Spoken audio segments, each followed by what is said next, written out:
वसुदेव सुतम देवम कंस चाणूरमर्दनम देवकी परमानंदम कृष्णम वंदे जगत। नमस्कार, मैं हूं विवेकानंद शर्मा और आप देख रहे हैं the Vivek views. The Vivek views के सभी दर्शकों को जन्माष्टमी की बहुत बहुत शुभकामनाएं। जन्माष्टमी के इस पावन पर्व पर हम भगवान श्री कृष्ण से प्रेरणा लें कि अपने आसपास में कहीं भी जहां अत्याचार हो रहा है, अनाचार हो रहा है, उसका प्रतिकार करने के लिए हम जिस स्तर पर जा सकते हैं हमें प्रयास करना चाहिए। हम यदि अपनी वाणी के माध्यम से कुछ कर सकते हैं तो वो करना चाहिए, यदि शक्ति की आराधना के माध्यम से हम कुछ कर सकते हैं तो वो भी करना चाहिए। और ये समय संक्रमण काल है, पड़ोस में बांग्लादेश की स्थितियां हम सब ने देखी हैं। ऐसे में हमें ध्यान रखना होगा कि हमें मुरली वाले कृष्ण कन्हैया की आराधना करनी है या सुदर्शन चक्रधारी श्री कृष्ण की आराधना करनी है। हमें साधना कैसे श्री कृष्ण की करनी है ये परिस्थितियों के अनुसार तय करना पड़ेगा।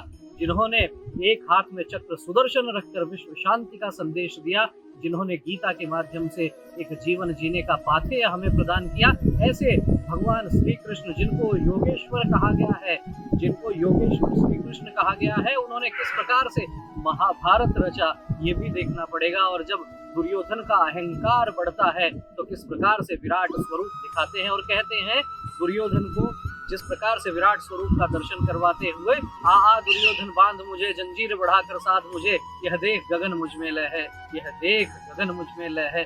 तो इस प्रकार से हमें भगवान श्री कृष्ण के जीवन से प्रेरणा लेनी चाहिए। और खास तौर पर मैं युवाओं से कहना चाहता हूँ कि जब कभी जीवन में उदासी आए किसी कारण से तो समझिए कि अपने आसपास में भगवान श्री कृष्ण का ध्यान कीजिए। उनके जीवन में जितने झंझावात आए, जितनी मुश्किलें आई, जितनी तकलीफें आई, उतनी तो शायद ही किसी के जीवन में आई होंगी, लेकिन क्या श्री कृष्ण का कभी उदास चेहरा किसी ने देखा है?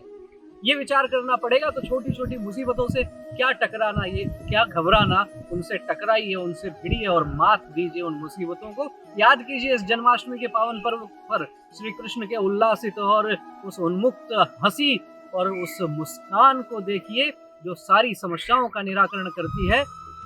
आखिर में केवल एक बात कहूंगा कि महाभारत में भीष्म पितामह का चरित्र भी सबने देखा, श्री कृष्ण का भी देखा, लेकिन उनके चरित्र में यदि अंतर देखेंगे तो पाएंगे कि भीष्म पितामह ने अपनी प्रतिज्ञा के लिए जो जीवन जिया उसके कारण चाहे समाज का नुकसान हो रहा हो, लेकिन स्वयं की प्रतिज्ञा नहीं तोड़ी तो आखिर में शरसैया मिली। और भगवान श्री कृष्ण ने समाज के हित में स्वयं की हुई प्रतिज्ञा को भी तोड़ दिया। कोई फर्क नहीं पड़ा माखन चोर आगे जाकर रणछोड़ कहलाए। और रणछोड़ भी जब महाभारत के रण में प्रतिज्ञा कर चुके थे कि शस्त्र नहीं उठाऊंगा, लेकिन समाज के हित में यदि शस्त्र उठाना पड़े उसके लिए भी तैयार रहे। तो भगवान श्री कृष्ण का जीवन हमें देखना चाहिए, पढ़ना चाहिए और उस जीवन से जो सकारात्मक ऊर्जा हम प्राप्त कर सकते हैं उसे प्राप्त करके दुष्टों का दलन करने के लिए तैयार रहना चाहिए। इन्हीं शुभकामनाओं के साथ देंगे इस वीडियो को विराम। आपको वीडियो अच्छा लगा हो तो इसे लाइक करें, अधिक से अधिक लोगों तक शेयर करें। फिर मिलेंगे एक नए विषय के साथ, एक नए वीडियो के साथ।